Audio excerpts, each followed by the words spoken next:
ایران کا ایک بادشاہ حکومت اور دولت کے گھمنڈ میں غریبوں سے بات تک کرنا بھی برا سمجھتا تھا، اس لیے اکثر لوگ اسے ناپسند کرتے تھے۔ ایک روز بادشاہ شکار کرنے گیا، کسی جانور کا پیچھا کر رہا تھا کہ اس کا گھوڑا بے قابو ہو کر دور نکل گیا۔ تمام نوکر سپاہی وزیر سب بچھڑ گئے اور بادشاہ تنہا رہ گیا۔ اتنے میں ایک کسان نے بادشاہ کے گھوڑے کی رکاب پکڑ لی۔ اس کی شکل ہو بہو بادشاہ سے ملتی تھی، فرق یہ تھا کہ اس کی پوشاک اور حالت غریبوں جیسی تھی۔ اس نے بادشاہ سے کہا کہ میں 3 دن سے حضور کی ڈیوٹی پر بھوکا پیاسا چلا آ رہا ہوں، مگر کوئی میری فریاد نہیں سنتا۔ بادشاہ غریب کو میلے کچیلے کپڑوں میں دیکھ کر یہ کہتے ہوئے آگے بڑھ گیا کہ میں ایسے لوگوں سے بات نہیں کرتا۔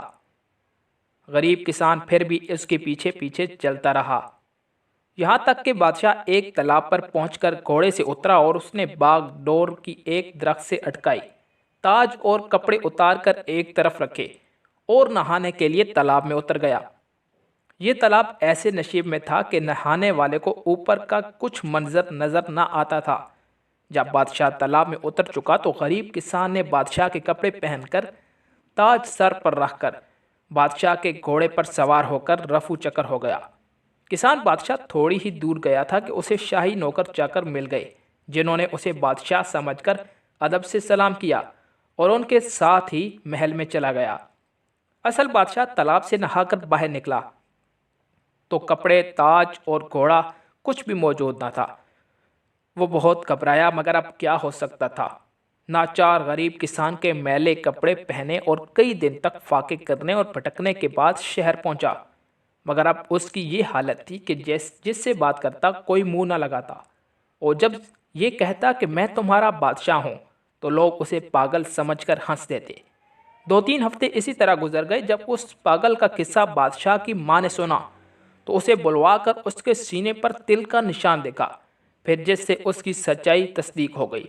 کسان نے اصلی بادشاہ کی یہ حالت دیکھ کر کہا، کیا تم وہی شخص ہو جو دولت اور حکومت کے گھمنڈ میں غریبوں کی فریاد نہیں سنتے تھے؟ اس کی سزا دینے کے لیے میں نے یہ سب کیا تھا۔ اگر تم گھمنڈ چھوڑ دو، رحم و انصاف کا اقرار کر دو، تو میں تمہارا تاج و تخت واپس کرنے کو تیار ہوں، ورنہ ابھی قتل کا حکم بھی دے سکتا ہوں۔ یہ سن کر بادشاہ نے عاجزی اور ندامت کے ساتھ اپنی غلطی تسلیم کی، اور کسان اسے تاج و تخت واپس دے کر گھر چلا گیا۔ جس کے بعد بادشاہ نے اپنی اصلاح کی اور چند دنوں میں اس کی نیک نامی کا ڈنکا دور دور تک بجنے لگا۔